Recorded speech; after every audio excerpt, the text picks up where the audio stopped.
Hello mga kabok, good evening. Ayan, magluto tayo ng simpleng gulay lang po. Ito ay, ang tawag doon, takway. Ito yung sa gabi. Ayan, wala po itong sahog. Ito lang ang isahog natin yung sibuyas at saka yung ahos or garlic. Ayan. So, umpisahan na natin. Magpaano muna tayo dito. Magpainit muna tayo sa ating kawali bago natin lagyan ng mantika. So, wag mo nang pansinin itong ano dito kasi tinatakpan ko ito dahil mahangin.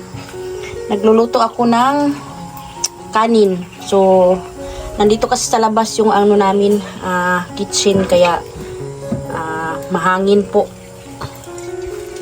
So, painitin muna natin to bago natin lagyan ng mantika.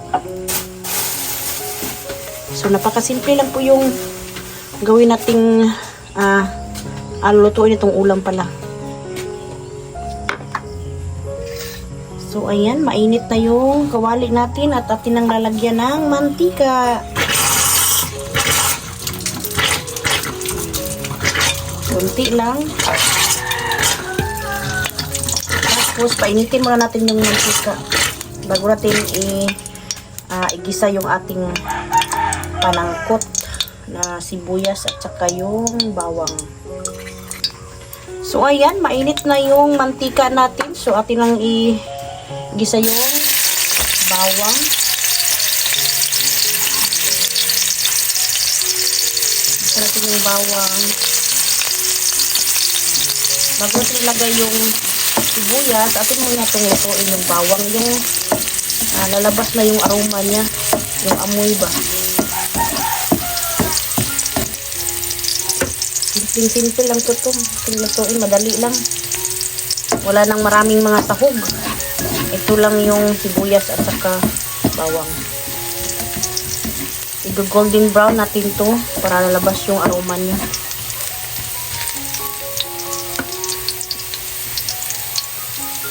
So, kapag naamuin mo na yung aroma, ay lalagyan na natin yung sibuyas at asin na gigisan. Ganon din sa paggisa ng sibuyas ay kailangan din ang lutuin muna natin yung lalabas yung katas yung amoy ng sibuyas.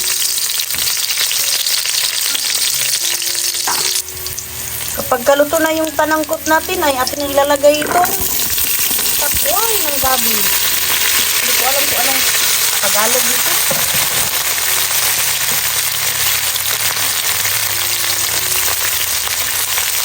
Gisa lang natin ito.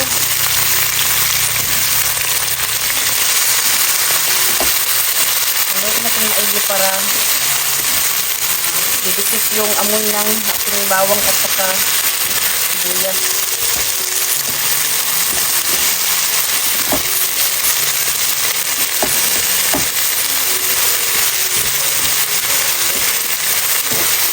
Tapos atin muna itong takpan. Takpan muna natin ito. Palambutin ng kaunti bago natin lagyan ng tuyo.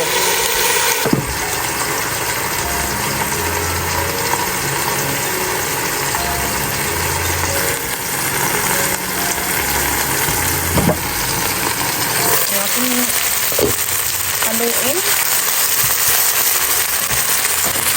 Ayan, medyo malambot na siya.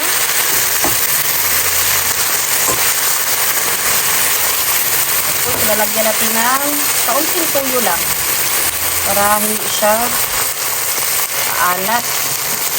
Tapos mamaya na natin dagdagan kung kulang pa yung lasa. Tapos lagyan natin ng paminta. Ayan. At saka seasoning. Bitsin po ari. Tapos itong haluin.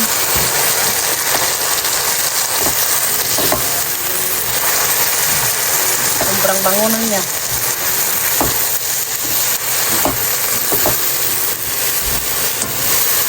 Ay simpleng luto lang.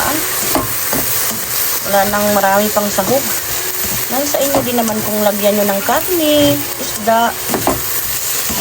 Pero gusto ko ay ano lang simpleng luto. Adobo style po ito mga kabok. Masarap po itong takway ng gabi.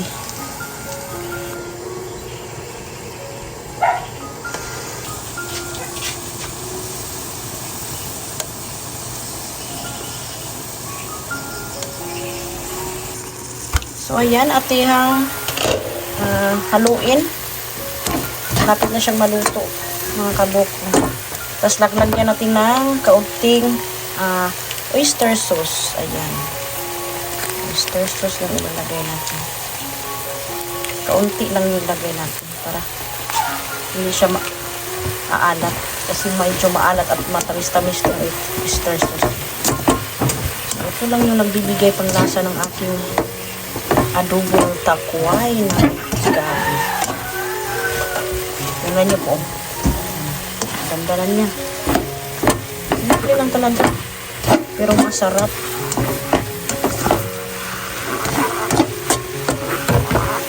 Napakasarap po yan.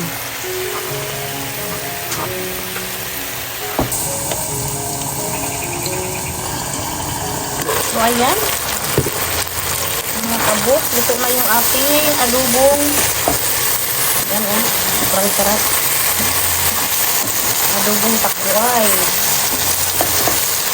Ayan, ayan. Sarap na sarap.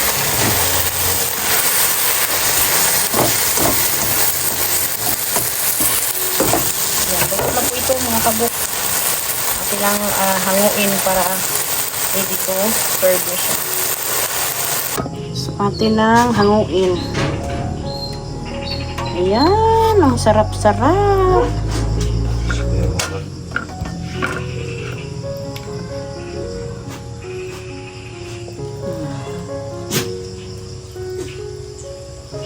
Sobrang sarap nito mga kabuk. Ito ay simpleng ulam gulay. Ayan o. Thank you for watching mga kabuk. Please like and share at don't forget to subscribe my YouTube channel. Bye-bye. God bless everyone. Our hearts beat to the city streets. We began to feel the fire.